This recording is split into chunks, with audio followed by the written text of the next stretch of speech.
TOA community, what's up everybody? Welcome back. TrainingTheOlderAdult.com, Robert Linkul. Hope you're all doing well. It is 2:46 in the morning. This is normally when I am up and about to go ruck, but it's raining. And it's not just like, poop, poop, poop, poop. It's like, so it's pretty miserable outside. So I figured I would record a little extra content. And I am going to get a workout in at some point, but I thought we'd get into this a little bit. All right. One of my favorite things to pick on, silver sneakers. I'm sorry. Here we go again. Elizabeth Millard. I think I've mentioned this author a couple of times, and I don't think this one's too bad, actually. Okay, this one isn't too bad. I think making progress. 3 squat variations that tone your upper body. I don't really understand why. Are we trying to do everything at once? Like I get it. This is the intention, is how quickly can I do this workout and check all the boxes and just say that I did it all and we can move on? Like is that the intention? I understand what she's trying to say, and her examples are good. There's one great one, the other one's but I get it. It's how can you train your lower body and still have upper body involvement at the same time? Okay, that's kind of where we're going with this. All right, squats are one of the most fundamental strength training moves, and they provide a lot of benefit for older adults. I completely agree. We looked at a study, I don't know, 8 or 10 years ago. It's been one of the basic studies of all the content that we teach. Is they looked at what is the most common movement pattern that people perform on a daily basis. First one was what they called general locomotion. Just meant moving around, like walking back and forth, just gait variations, okay? Number 2 was the hinge pattern. And so people will debate if a hinge and a squat are 2 different movements or the same. You're either doing a hinge at the hip or you're doing a hinge at the hip that then adds a bent knee, okay? To me, both variations start with the same thing, a break at the hip. So I classify hinging as hinging or hinging with a bent knee. Either one. This is such a trip. I'm still getting used to, I got a brand new computer and apparently the AI is on. So every time I do a thumbs up, I get that thing that pops up right over my face. I don't know how to turn it off. And apparently I do that a lot because I get a lot of those that pop up on screen. So anyhow, there was one the other day where fireworks started going off behind my head, and I don't know how that happened either. I was like, surprise or celebrate or whatever it was, and remember like in Cloudy with a Chance of Meatballs, celebrate, and the monkey hits the. So I don't know. I'm still figuring this out. But anytime you want to do one of these, boom, there you go. Cracks me up. What the hell was I saying? Oh yeah, general locomotion. Okay, so hinge with a bent knee. Okay, so there's our 2 movements, or you're hinging and squatting. It doesn't matter. Okay, it doesn't matter if you classify it as 2 different things or as one variation. I'll say the reason we do that is we teach a hinge via the bridge first, then we go to a vertical hinge, then we go to a vertical hinge with a bent knee. That's our progression. So you would bridge, then you would RDL, and then you would squat. Okay, that would be a progression for me to work with. But I can also see where people go, well, I want a hinge basic and then I want a squat basic, and a sit to stand could be a basic squat. Totally get it. Okay. All right, here we go. They provide older adults. In fact, the move is so powerful that senior fitness expert David Jack calls it the #1 exercise to do as you get older. I agree. This is because you need to do the same motion many times every day. Climb stairs, go to the bathroom, and get up from a chair. Climb stairs. It's not a squat. Anyway, the study of the older adult in the late 60s and 70s, and the scientific report looked at their effects of squats as they are done 3 days a week for a period of 3 months. They found that their exercise regimen significantly improved physical function, especially the ability to sit down and stand up quickly. Okay, no shocker there. If you practice an exercise, you'll get better at it. The quickly part is actually very cool. When there's something called the tug, the timed up and go, and then there's a 30-second sit to stand test. These are two protocols that'll be used to see how, in a very short, period of 30 seconds, how many sit to stands can you do? And there's a criteria from like 9 to 12, I think, 9 for females, 12 for men, or something like that as a low barrier. You should be able to do in 30 seconds. And if you can't do those, then you're a high fall risk, deconditioned, under-muscled, etc. Okay? And then the timed up and go, you stand up, you walk out, I think it's 10 feet, you turn around, come back 10 feet, sit back down, and they time that. And if it's over 6 seconds or something like that, then you're considered a fall risk and frail, etc. Okay? So it's no surprise that if you practice sit to stands or squatting, that application of the practice in this weight room will then apply over to life really efficiently. The beauty with that is we know this is a movement pattern we have to do. We have to sit down throughout the day. You have to sit down at some point. You're going to go to the bathroom. You're going to eat dinner. You're going to get in the car. You're going to get up and down from the couch. You're going to have to do this. So yes, it's a very easy way to look at this and sell it to somebody of like, hey, here's number one reason we should be doing this is you're going to do this action a whole lot. But it does help quite a bit in their ability to apply practical life. That, and I would say maybe split squatting or loaded carries will transfer really well to the idea of moving back and forth or splitting your feet. And thus that would get you a little bit better at ascending and descending stairs, okay? If you're a bit worried about your knees taking a lot of damage, remember squats don't have to be super deep. I don't think there's any scientific data that shows deep squatting damages your knees. I think it just shows that exceeded range of motion or excessive load or excessive volume in general is what will damage your knees. So if you overtrain your knees will get injured. But I haven't seen anything that says, oh, if you squat below parallel, it's going to hurt your knees. I think that's another common misconception, one of those things that I'm not a huge fan of people spreading. But a partial squat done with good form is better than trying to deepen your squat, which may make you bend too far forward or feel unstable. Stay active, have fun, get fit with silver sneakers. Well, I don't really. Again, I don't think that's accurate. Okay, I don't think that's accurate. We're making some assumptions there. I think you're assuming that if someone's trying to get deep, that they're going to overly hinge forward if they're trying to protect their knees. I can see where someone would do that if they weren't coached well or if they didn't understand how to squat. So. As with anything, proper technique is going to matter most, okay? All right, how to use the 3 squat variations.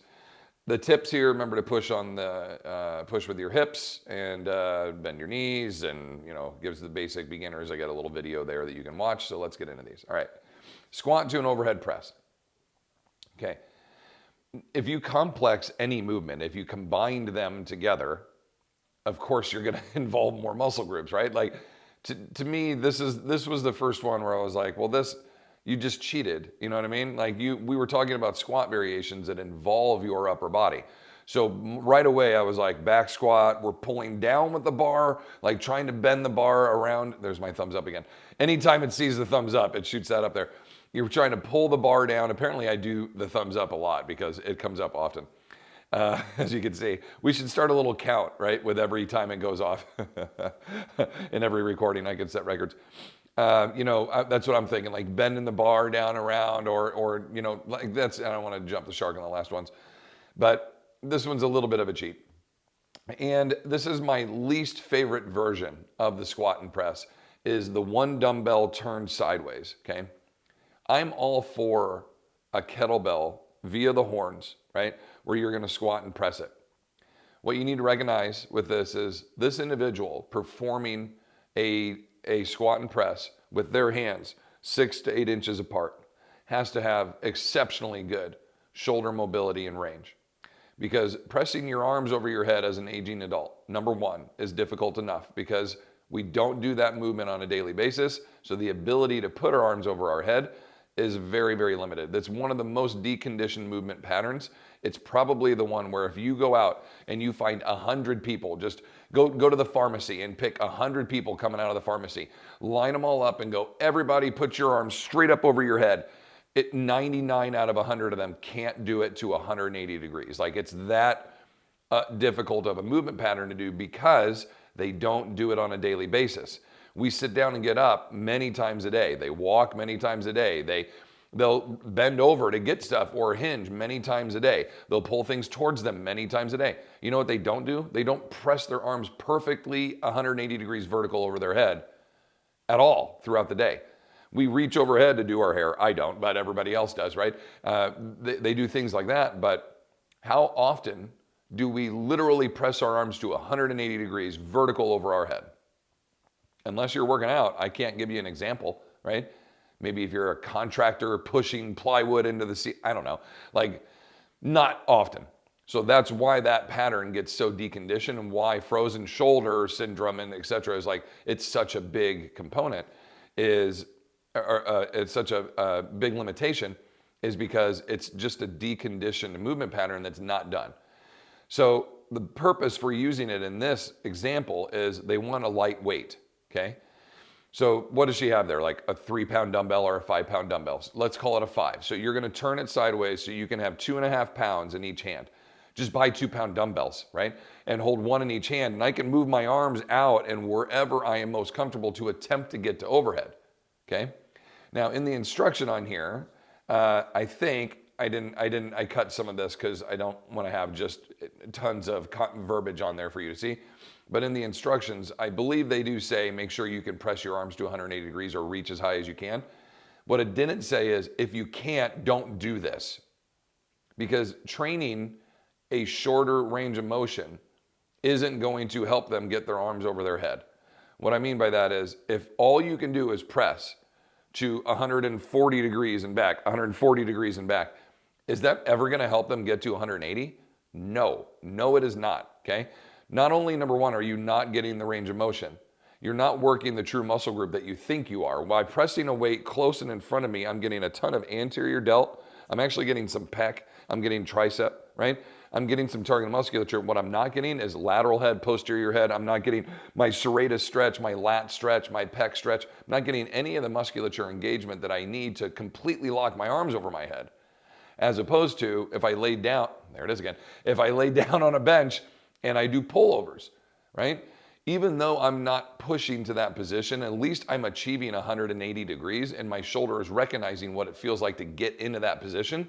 Let me do a pullover and then let me add in shoulder raises to work on my delt strength while I increase range of motion and mobility with my pullovers and other correctional exercises, meaning like windmills and half kneeling windmills, and be able to improve my range of motion with child's pose with my arms out in front of me, wall slides, etc.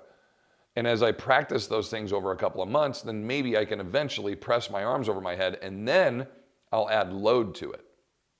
But if you can't do the range of motion and you add load, not only are we not going to achieve what we want, but we're going to build musculature in an angle that's not the original angle that we were targeting. I'm making it worse. I'm making my inability to press my arms to 180 worse because I'm now loading an improper movement mechanic and I'm loading it into a direction that, as I continue to build musculature, is not going to help me get to where I want to be. So when you see people doing presses and they can't lock their arms all the way over their head, yes, you're working hard. Yes, you are getting work in, but is that going to help you eventually lock your arms over your head and do a full range of motion? No. So you've got to ask yourself, what are we doing this for? I would rather hold a weight in each hand and be able to move my arms to wherever I want. So when I can press overhead, I'm in the most successful position.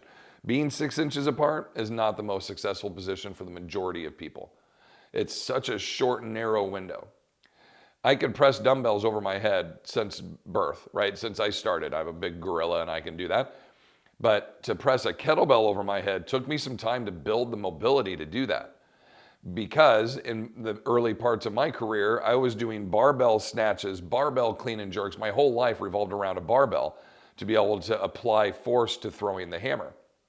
If I had the mind that I had now, I would have stopped a lot of the barbell training, not all of it, but a lot of it, and got into snatches and clean and presses with dumbbells, or if they had them at the time, fat bells. I would have loved to have incorporated more of that. My body would have appreciated it, and I would have lasted a lot longer, right? This is that classic, like, if I knew now what I knew, what I knew then, so much better. I would have been such a better athlete back in the day. So yes, great upper body involvement. Is this the best version of it? I don't think so. I think having a dumbbell in each hand would probably be ideal, but I do see the argument. Okay, yeah, we got this. Side squat with a knee lift and an arm reach. I was listening to Mike Israetel the other day, and he said, he goes, I watch people do step ups, and I watch them do a step up and they leave their leg behind them, what we call a kickstand, okay? And then he goes, I watch some other people, they do a step up and they thrust their other knee up towards their chest when they return and they come back down. And according to him, there was no benefit to doing that. So I started thinking about that, and I'm like, why do we do that? Because we will program that with our older adults. I'm not doing it to ask people to say, this is a harder version, this is gonna get you something better. When we do a step up, you're in a single leg support. Your leg, let's call it 30 pounds, okay, depending on the leg, but let's just say your leg weighs 30 pounds. You have 30 pounds of weight that is now sitting behind you and below you. But if you're standing on one foot, up on a box, you have different depth perception, different balance, different coordination, and then you bring your knee up to your chest. That's 30 pounds that you just swung through in front of you and up, okay? That your body now goes, whoa, I gotta balance this, and then you have to return it back down with control before you return down off the box. So we'll use that more as I guess I would say like a vestibular, balance, spatial awareness, coordination kind of a thing, where I'm trying to challenge my client in multiple planes, but also in manipulating their body weight in front and behind them. But I also see people put a barbell on their back, and as they do their step-ups, they throw their knee up really quick, like, oh, this is a more dynamic version of it. I don't know if there's a great benefit in doing that necessarily. So this one, to me, I feel like this one is a massive reach. A side squat, knee lift, and arm reach. Side squat. I don't know what a side squat is. I'll be honest, I didn't watch the video. I'm going to assume that she steps out laterally, like into a lateral lunge, and then pushes back off and goes in. Either way, there's no load involved, so you're not challenging your upper body. We just train the overhead range of motion with load. So now we're just gonna reach our arms overhead. I mean, I'm all for mobility, and that's great. Standing on the one foot, yes, balance and coordination, we get that. This one, a little bit of a cop-out, okay? I don't know. I think we were just kind of searching for another one on this one. Ding, ding, ding, here's the best one. You could have just wrote the whole article about this one, right? You could have just said, what's the best exercise to do out there that involves your upper body? There it is. And this was the one I was trying so hard not to say earlier with all my other examples, because I was like, it's coming up. This is the best one. Now, when you're looking at maximizing load, you're gonna have people in this world that can squat. And I'm gonna say, these are strong people. They're not exceptionally strong. They're not brilliantly strong. They're not amazingly strong. They're not super fucking strong.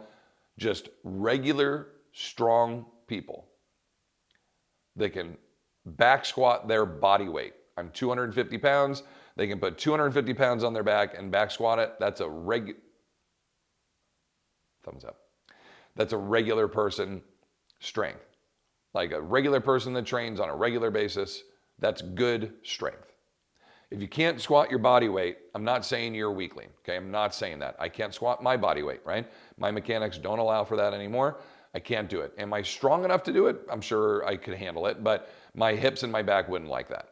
So I don't train that way anymore. My point is, if you can back squat your body weight, and your body weight is more than 150 pounds, good luck finding a way, number one, to hold 150 pounds at your chest, to really maximize and stress your lower body as much as it needs to be when you're that strong. When you take regular everyday people who don't resistance train, and you hand them 15 pounds, and they hold it at their chest, It is a struggle because they're deconditioned, because it's a challenge to them that challenges their whole body, not just their legs. That's why this is such a great lift to do for beginners and intermediates.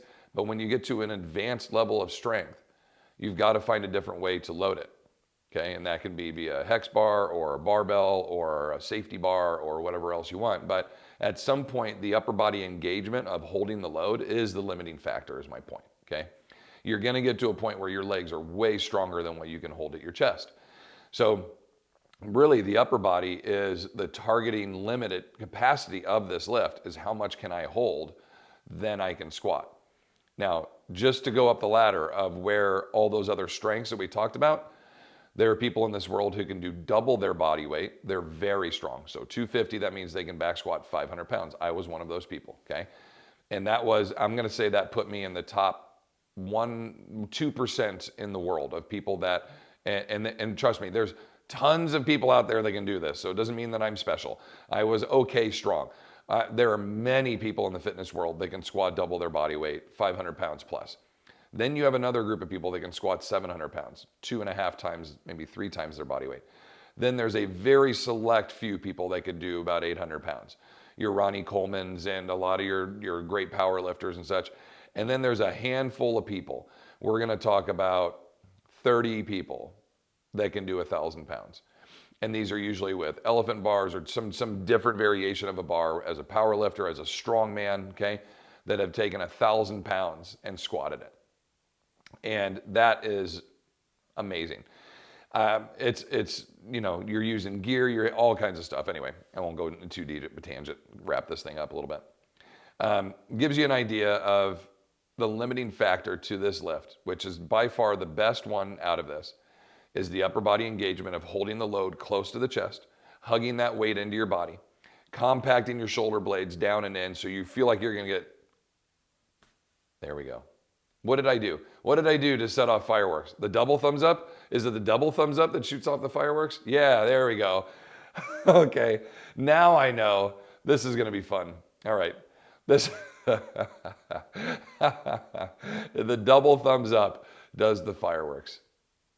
All right, I gotta get a cheat code for this thing to figure this out. You're cracking me up. Okay. I don't even know what I was saying now. This is so distracting. It's such a distraction. Anyway, I should wrap this. Goblet squat for the win. A whole article could have been done on this. Elizabeth, you did a fine job. This is a good article. As always, I'm always going to find something that I wish we elaborated a little bit more on, or we didn't foo-foo up for the general public. Your first one, squat and press, was okay. I'd love to see the 2 dumbbells. The second one, I would have cut that out. I would have just said, here are the 2 variations of squats that involve your upper body, or just written the whole damn thing about the goblet squat and how valuable that is, and why maybe a goblet squat high to a load that you hold down low, where technically you'd be deadlifting it, how there's still great upper body engagement, but why you can pull so much more than you're trying to push, right? It's almost the exact same movement pattern. If I hold a dumbbell here at my chest, or if I turn it over and hold it down low between my knees, right? Almost the exact same thing, but it changes the mechanics of the muscle engagement way more when I'm now pulling weight off the floor versus holding weight in front and squatting, pushing it off the ground, right? But if you look at the mechanics of it, they're very, very similar, but so different. And this could be like, hey, how could I use more upper body anterior when I'm goblet squatting versus holding a weight down low and squatting with my posterior activation? That would have been a cool article. Once again, just hire me. I will write some really good articles for you. I think I tease because I think a lot of these authors are freelance and they don't work for Silver Sneakers. They just sell them the article and then they go from there. So if I wanted to, instead of just sitting here and bitching about it and making videos, I could probably write an article and send it to them. But I enjoy this a lot more. I have a lot more fun talking to the camera than I do writing out things longhand. I've done that. And I'm okay at it. I think I'm decent at this and I enjoy it. I have a fun time. It's 3:11, right? And we get to just spend 25 minutes here bullshitting and giving ourselves thumbs up, which we're having fun with. And then when oh, what happened? Hey, how long do I need to leave it up there before you do it? Did I break it? What happened? There we go. But then, hey, we're done. Cacao. There it goes. All right. I'm I got to figure out what all these other ones are. This could really be fun. I'll sign off every time with that. All right, everybody. I hope you enjoyed this. Continue to fight your good fight against sarcopenia, and we will see you in the next one. Take care.